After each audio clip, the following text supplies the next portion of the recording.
మీకు smart TV ఉండే ఉంటుంది కదా! అయితే ఆ స్మార్ట్ టీవీనే మీ పైన ఒక గూఢచారిలా పనిచేస్తుంది అనే విషయం మీకు తెలుసా?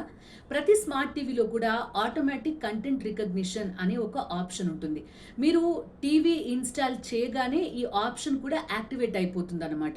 ఈ ఆటోమేటిక్ కంటెంట్ రికగ్నిషన్ ఏం చేస్తుందంటే మీరు ఎప్పుడు టీవీ చూసినా కూడా సెకండ్లలో కొన్ని స్క్రీన్ షాట్స్ తీస్తూ ఉంటుందనమాట. ఈ స్క్రీన్ షాట్స్ అన్నీ కూడా మీ లొకేషన్, అదేవిధంగా మీకు సంబంధించిన క్రెడెన్షియల్స్, మీ ఐపీ అడ్రెస్ ఇవన్నిటిని కూడా మ్యానుఫ్యాక్చరర్‌కి పంపిస్తుంది. మ్యానుఫ్యాక్చరర్ ఏం చేస్తున్నారంటే వీటన్నింటి వివరాలని కూడా అడ్వర్టైజర్స్‌కి అమ్ముతున్నారట. అయితే ఇది కేవలం థియరీనో లేకపోతే ఒక ఊహాగానమో కాదు. ఇలా జరుగుతోంది అని చాలా రీసెర్చెస్ ఇటీవలి కాలంలో బయటపెట్టాయి. టెక్సస్ అటార్నీ జనరల్ ఏకంగా టాప్ స్మార్ట్ టీవీ మ్యానుఫ్యాక్చరర్లకి ఈ మేరకు నోటీసులు కూడా ఇచ్చినట్టుగా తెలుస్తోంది. డిసెంబర్ 2025లో అంటే మన స్మార్ట్ టీవీనే ఒక గూఢచారిలా పనిచేస్తోందన్నమాట. మనకి సంబంధించిన వివరాల్ని థర్డ్ పార్టీకి అమ్మేస్తున్నారన్నమాట.